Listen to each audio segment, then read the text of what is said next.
Hello, welcome back to Music of the Armenian Liturgy. My name is Armenia Sarkisian, and this week we've been talking about the ancient hymn Sourp Asdvadz. To check out all the historical background and the information about this hymn, you can check out part 1 of this episode right above me, but stay tuned for my performance of it and of course for my conversation with Father Richard Shackil from Little Falls, New Jersey.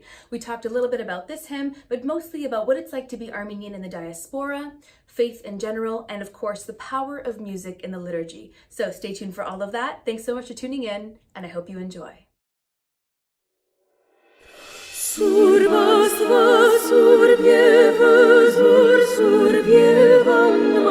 vor harjaremos, vor nyames. Sourp Asdvadz, Sourp Asdvadz, vor harjaremos, vor nyames. Sourp Asdvadz, Sourp Asdvadz, vor harjaremos, vor nyames.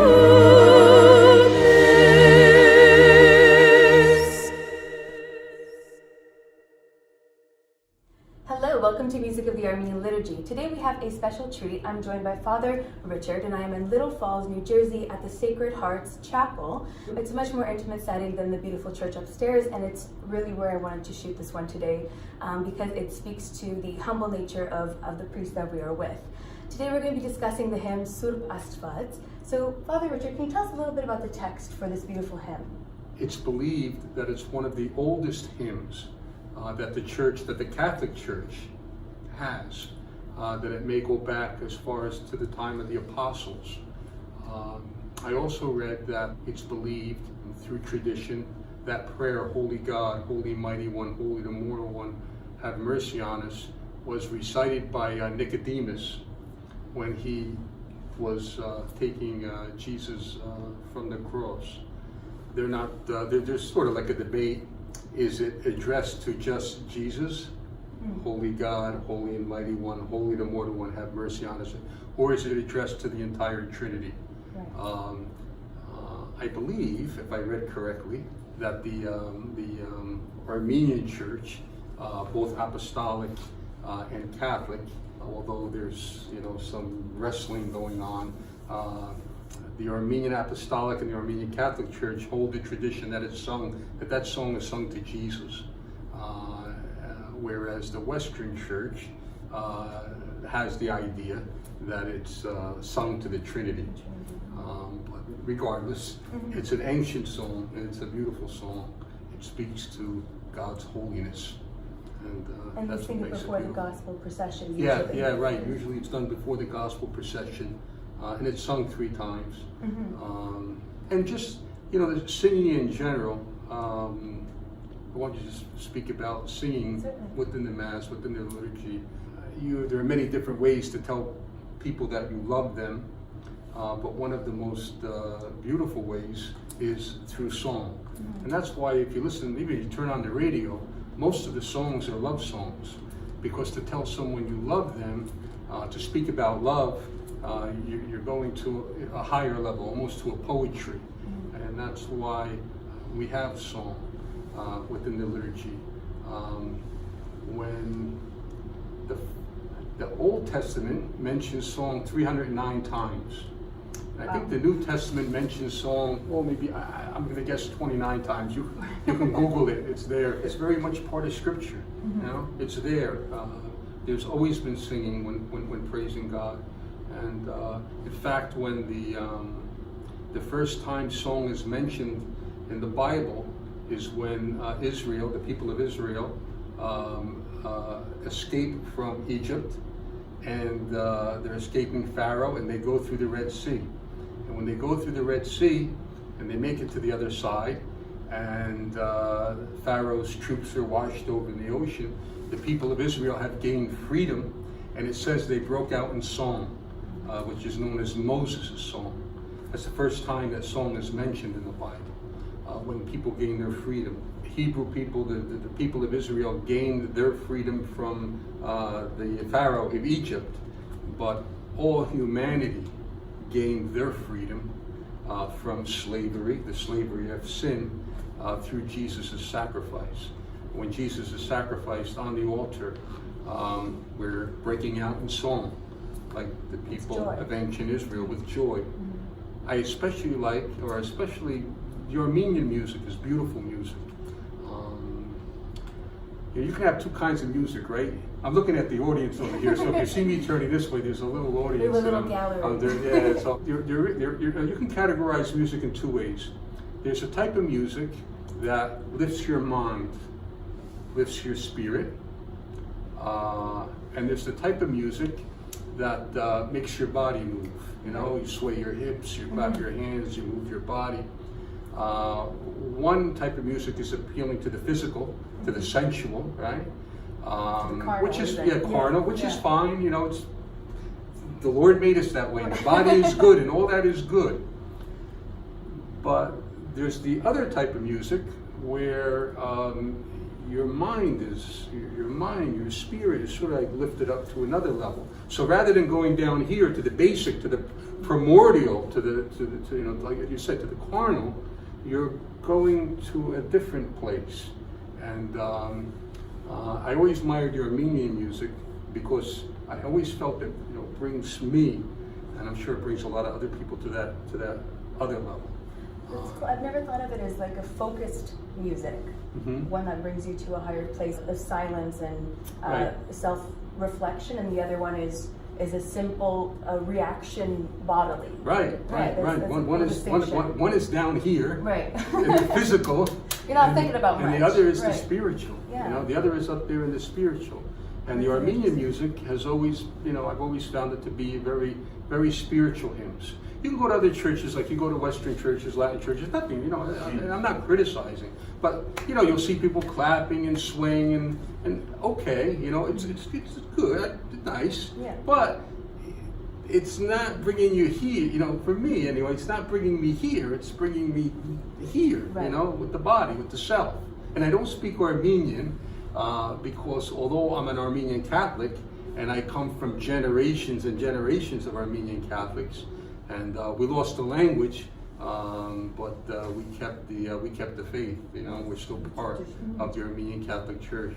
Well, even within the beautiful Mass that I was just privy to, you did incorporate parts of the Armenian liturgy with the actual language. Yeah. So why specifically those moments? But that's a good question. I know the consecration, yes, because the consecration is probably the most important part of the Mass.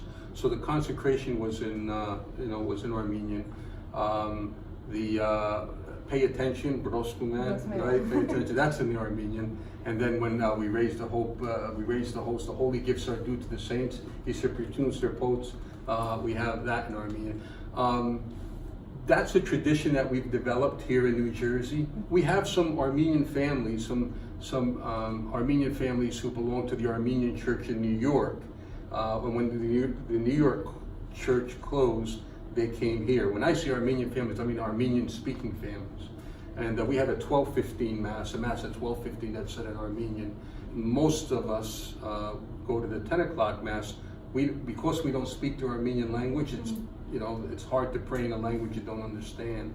And so after Vatican II, our church here in New Jersey went from a Mass said in Armenian to a Mass said in English. It's the same Mass, it's the same prayers, it's the same rituals, yes, but it's just using the English language, the English vernacular. I did notice that even with the hymn that we're discussing today, Sourp Asdvadz, the melody, even though it was English text, it was the same melody as it was Sourp Asdvadz, Sourp Asdvadz, Holy One, Holy, Holy Mighty One. Holy and Immortal One, have mercy on us. Yeah, the melodies are the same. And then we have a few who speaks the language in Armenian, and oftentimes at Mass he'll sing a song, not only with the Armenian melody, but in the Armenian language. And, you know, I think people appreciate that. It's beautiful to hear. Well, I noticed that the congregation sort of lights up when they hear that. Yeah. So there's like a need for the language that's kind of out there, which is really beautiful. Yeah. And it brings you back, for me anyway, and I can only speak for myself. When I hear that, and I hear the language and I hear the melodies, I think to myself, you know, my great-great-great-grandfather, you know, so many generations back, listened to the same music, you know, prayed the same mass, said it in the Armenian language, and it sort of connects me to, you know, that past. Right. And here's this tradition, here's this faith that's been passed on, you know, from one generation to the next to the next. You know, as you were saying about the homily, you know, you've got to have faith in something. Either you believe there's a God or you believe there's not a God. So some people have faith there is no God. Fine, that's your faith, but that's a faith. Right. Don't tell me it's not a faith, you know. Oh, I base it on science. No, you can't base it on science. It's a philosophy, it's a conviction, it's a faith. Because that's not in the realm of science. Why is there something rather than nothing? You know, that's not within the scientific realm, as I was saying in the homily. You're either going to have faith that there's not a God, or you're going to have faith that there is a God. I have faith that there is a God, you know, for a few reasons. One, everything needs an ultimate cause, right? So one thing causes another, causes another, causes another, but at some point you're going to have a cause that never had a cause, right? It has to be, right? That was St. Thomas Aquinas. You know? At some point you have to have a cause that caused something, but didn't have a cause itself. It just always was. You know, it's got its own essence. It's got its own being. I believe that rationally. Right. And then, you know, the faith that was handed on to me by my parents, and that was handed on by their parents and their parents and their parents all the way back, you know, maybe who knows how many years. Right. But as generational as faith is, there is a point that you need to decide it for yourself, and your journey is interesting in that regard, certainly. Absolutely, yeah. So for those of you who don't know, Father Richard is also the first married Armenian Catholic priest. And in the United States. In the United States. Yes. So Father Richard and I met through the Eparchy conferences that are arranged by Bishop Mikhail Muradin, who I did interview, and you can check out that episode over here.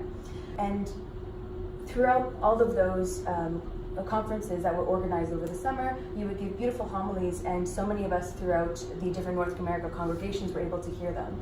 And I think we are just as lucky as your congregation here. So on behalf of us all, thank you very much. I appreciate you saying that to me. I'll give you the $10 later.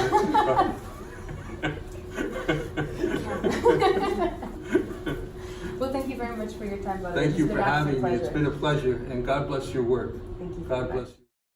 Thank you so much for tuning in to this week's episode of Music of the Armenian Liturgy. If you enjoyed that, please give this video a like, and if you're not already subscribed, you can do so down below, and don't forget to ring that bell so you're notified for all of the uploads. If there's a hymn you'd like me to cover, or a celebrant you'd like me to talk to, or even just a part of the Mass you'd like me to cover, please fire down below, leave us a comment. I do read all of them, and I appreciate your support. So thanks for tuning in, and I'll see you in my next episode.